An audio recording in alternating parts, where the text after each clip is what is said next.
Let's My Trend Twister. Let's mic trend twister. आइए जानते हैं आज क्या कुछ चल रहा है सोशल मीडिया पर। पुनीत गौतम उस वक्त चौंक गए जब उन्होंने रास्ते में एक बड़ा सा होर्डिंग देखा। इस होर्डिंग पर उनकी एक बड़ी सी फोटो थी और साथ में लिखा था 1,80,00,000 रुपए का पैकेज। दरअसल IIMT ने अपने एक ऐड में पुनीत गौतम को ये पैकेज दिखाया और इसका प्रचार किया, लेकिन हकीकत कुछ और थी। देखिए खुद पुनीत क्या कह रहे हैं। जगत फार्म मेन यहाँ पे देखो भाई, हमने अभी एक चीज़ देखा है IIMT वालों का। देखो 1.8 करोड़ का एक पैकेज दिया है और इस भाई को देखो, ये भाई है वो, इसको 1.8 करोड़ का पैकेज मिला है साल का। पता है भाई क्या कर रहा है फिलहाल? IIMT वालों का फ्रॉड। भाई का रिक्शा है स्क्रीम का। भाई ये IIMT वालों ने तुम्हें कितने पैसे दिए थे इस फोटो के? भाई फ्री में खिंचवा लेके कह रहे तो बहुत देंगे, दिया नहीं, कुछ नहीं दिया। दिल्ली की सीएम रेखा गुप्ता की एक पोस्ट ट्रोलर्स के निशाने पर है। कमेंट बॉक्स में उनके पुराने किस्से और वीडियो डाले जा रहे हैं। इस सब के बीच दिल्ली की सीएम रेखा गुप्ता ने उन पर हुए हमले की घटना के बाद एक्स पर अटल बिहारी वाजपेयी की कविता बाधाएं आती हैं आए लिखते हुए कहा कि मैं जब कॉलेज में थी तब पापा ने मुझे कार चलाने के लिए दी। एक दिन बड़ा एक्सीडेंट हो गया, मैं डर गई और मुझे दोबारा कार को हाथ लगाने से डर लगने लगा। तब पापा ने कहा कि जीवन में दुर्घटनाएं होती रहती हैं। रेखा गुप्ता ने कहा कि आप रास्ते पर चलना नहीं छोड़ सकते। बीजेपी सांसद रवि किशन ने जो कहा वो किया। कुछ दिन पहले उन्होंने पब्लिकली कहा था कि पत्रकार चित्रा त्रिपाठी के घर पर जाएंगे। रवि किशन आखिर पहुंच गए चित्रा के घर। हरियाणा में कांग्रेस MLA विनेश फोगाट का गुमशुदगी के एक मामले में जुलाना के थाना प्रभारी से बहस का वीडियो काफी वायरल है। ना तो बात करने की आपको बिल्कुल समझ चोर की बात थोड़ी है, नहीं ये कोई बात थोड़ी है। पुलिस महकमे में वहां पे तो आप तो फिर कार्रवाई आप ही करोगे, तो फिर कुछ बताओगे जो करा क्या? अच्छा कुछ नहीं, आपको जब बताओ आपने कुछ नहीं करा, आपने ये पुलिस वाला काम ऐसा तो यहाँ का उसकी हालत देख रहे, कोई जिम्मेदारी नहीं है। 14 तारीख तक इसका करवा गायब हो रहा है, 5 तारीख होगी ये दिन का मीटिंग है। 2-3 दिन रोज गायब होगा ना। हमने क्या हम तो डर है ना, हम तो चोर बनाते थे। जंगल राज योग के पुलिस के कर बात कर रहा है, जो कहा तो ऊपर बोल रहा है लव किया था कि वो बहुत बुरा ना, ये तो ठीक है तो रहे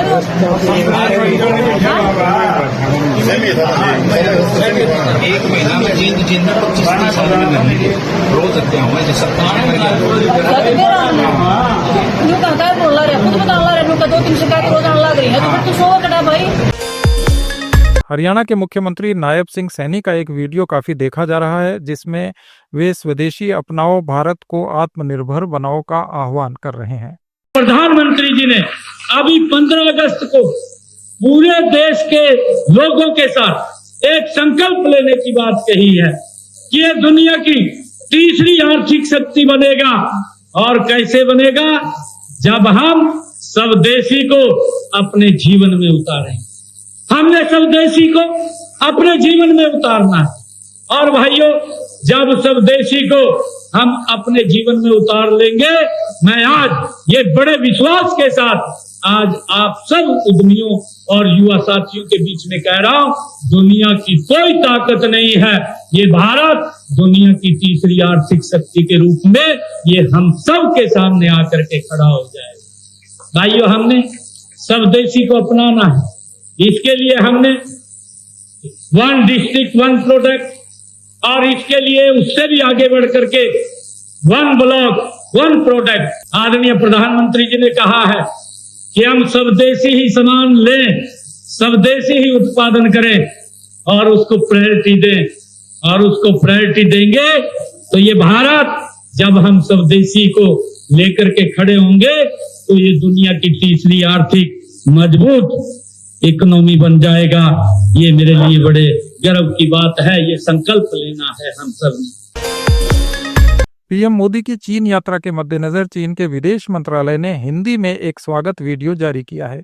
दिवाली दूर नहीं और चीनी झालर का बहिष्कार भी नहीं, इन टैग्स के साथ ये वीडियो ट्रोलर्स के निशाने पर आ गया है। SCO समिट आयोजित होने वाला है और इस मौके पर भारतीय प्रधानमंत्री नरेंद्र मोदी जी भी चाइना में आएंगे।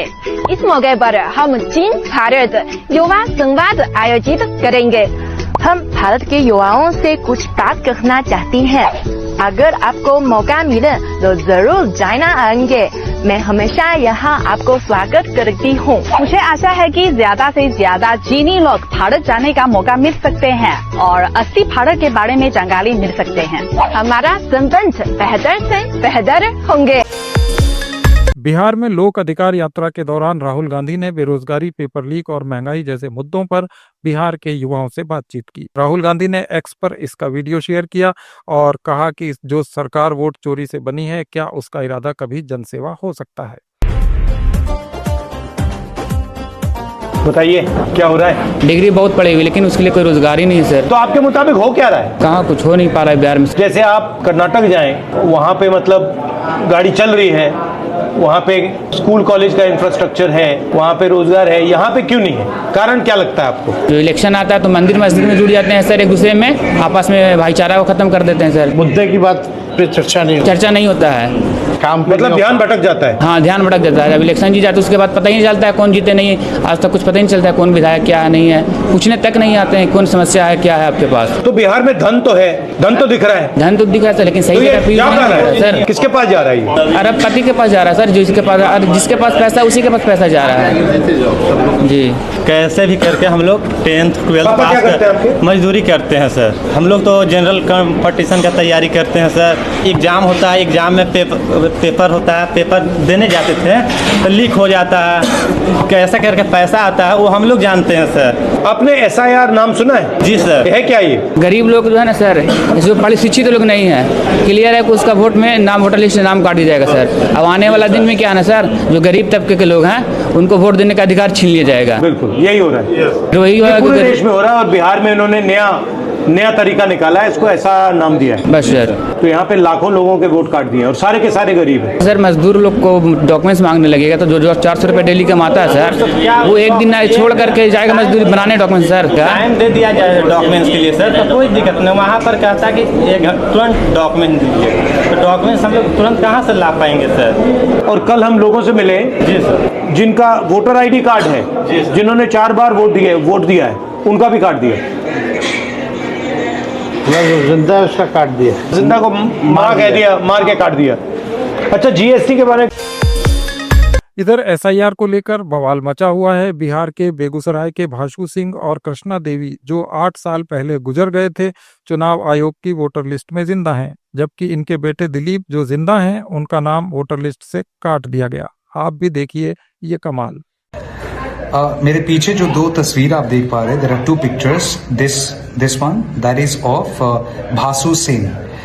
On to his right is the frame of his wife Krishna Devi, उनकी धर्म पत्नी कृष्णा देवी का पिक्चर है। दोनों दीवार पे लटका हुआ है क्योंकि दोनों गुजर गए, 8 साल हो गए जो मृत है, लेकिन उनको जीवित रखा गया है वोटर लिस्ट में। जो इलेक्शन कमीशन की ड्राफ्ट लिस्ट निकला है उसमें इन दोनों का नाम है, जबकि सूचना दी गई कि ये लोग गुजर गए, बहुत साल हो गए, लेकिन इनका नाम है 2020 के इलेक्शन के पहले था, 2024 के इलेक्शन के पहले था, नगर पालिका के इलेक्शन पहले भी इनका नाम था।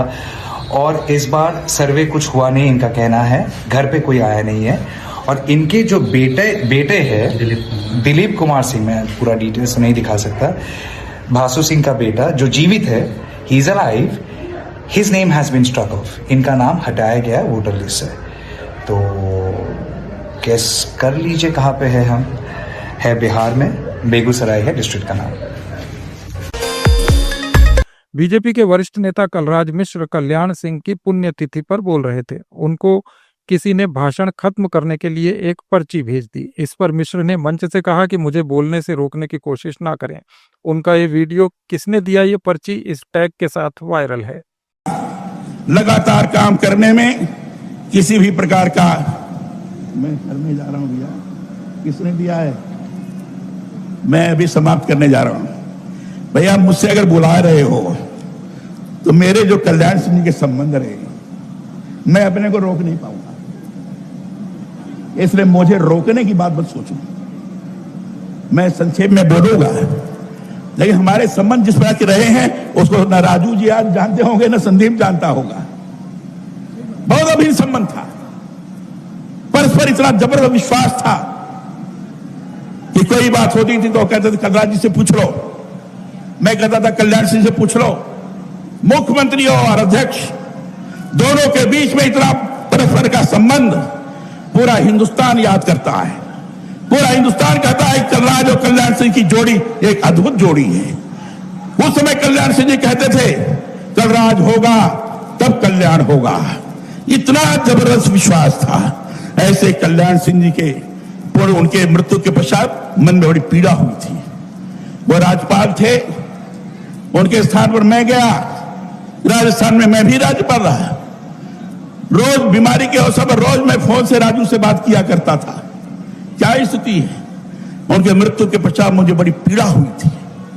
कल्याण सिंह नहीं रहे।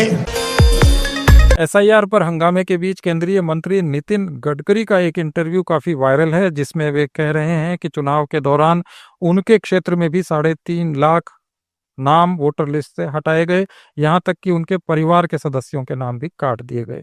मेरे समय चुनाव में 3.5 लाख नाम जो अब मुझे ध्यान में आया, जो मेरे वोटर है वो काटे गए थे। 3.5 lakh voters of yours were cut, but कई लोग कहते हैं ये आपके खिलाफ साजिश थी कि आपको कमजोर करने के लिए names were cut off from the voter list. क्या ये सही है? नहीं, मैं किसी पे आरोप नहीं करूंगा, पर सच्चाई ये थी कि 3.5 लाख नाम काटे गए थे, और जो मेरे वोटर थे, मेरे भांजे का काटा, ऐसे मेरे परिवार के भी लोगों के काटे। उत्तराखंड के पूर्व मंत्री हरक सिंह रावत का एक बयान सोशल मीडिया पर काफी वायरल है, जिसमें वे कह रहे हैं कि जब वे बीजेपी सरकार के दौरान मंत्री थे तो उन्होंने खनन करने वाले लोगों से 1 करोड़ रुपए दिलवाए। रावत ने कहा कि चाहें तो इसकी जांच करवा लें। 30 करोड़ की जिस एफडी से बीजेपी का संगठन चलता है, उसके लिए पैसा खनन से एकत्र हुआ था। हमारी खनन नीति ने पूरे देश भर में डंका बजाया। खनन नीति ने तुम्हारा घर भर दिया, तुम्हारा भंडार भर दिया बीजेपी का। और मैं सच कहूं, जो 30 करोड़ रुपया एफडी बनी है भाजपा को चलाने के लिए, मैं भी उसमें वन मंत्री था, मैंने भी 1 करोड़ से अधिक दिया उसमें पैसा। सब खनन माफियाओं सुतला के दिया मैंने भी। मेरे पे भी दोस्त है, मैं तो कह रहा हूं मेरी भी जांच होनी चाहिए। आप जांच करा लो। वो 30 करोड़ रुपया की जो एफडी बनी है भाजपा की जो 30 करोड़ की एफडी बनी है पार्टी चलाने के लिए बैंक में, उसमें किस किस ने पैसा दिया है ईडी जांच कर ले। पूरी भाजपा जेल में होगी अगर ईडी ईमानदारी से जांच कर दे तो। सारे खनन माफियाओं से 10 मैं वन मंत्री था तो मैंने रामनगर में जाके, हल्द्वानी में जाके सब जितने खनन के ठेकेदार थे सबसे कहा 10-10 लाख के चेक लाओ। मैंने खुद कहा, मैं भी दोषी हूं उस मामले में। जो धामी कह रहा है ना कि खनन पे हमने डंका पीट दिया, तभी तो तबाही हो रही है। मैं खनन के खिलाफ नहीं हूं, खनन होना चाहिए। जब मलबा आता है तो नदी को एक टेक्निकल तरीके से उसकी रेत बजरी हटनी चाहिए, जिससे कि बीच में गहराई हो और अड़ोस पड़ोस में जो है आसपास जो है बस्तियों को नुकसान हो। खनन होना चाहिए, लेकिन तकनीकी तरीके से खनन होना चाहिए। तकनीकी तरीके से खनन होना चाहिए। ये तो आप चले जाओ उधम सिंह नगर में कैसे पट्टे दे दे, कैसे लूट मचा रखी इन्होंने खनन के नाम पर। आप मुझे बताओ, जिस तरह निशंक के समय में ऋषिकेश की जो घोटाला, भूमि घोटाला हुआ था, हरिद्वार प्राधिकरण से रिपोर्ट एक ही दिन आई, मुख्यमंत्री की तरफ से पत्र गया, उसी दिन प्राधिकरण गया, उसी दिन रिपोर्ट आई और उसी दिन जो है जमीन आवंटन कर दी गई इस केस में। वही खनन पट्टों में हुआ है। ये थे आज के कुछ वायरल पोस्ट्स। अपडेट्स के लिए जुड़े रहिए लेट्स माइक के साथ। आप सुन रहे थे let's mic more than radio. Follow कीजिए हमें हमारे सोशल मीडिया प्लेटफॉर्म्स पर। आप सुन रहे थे let's mic. More than radio follow कीजिए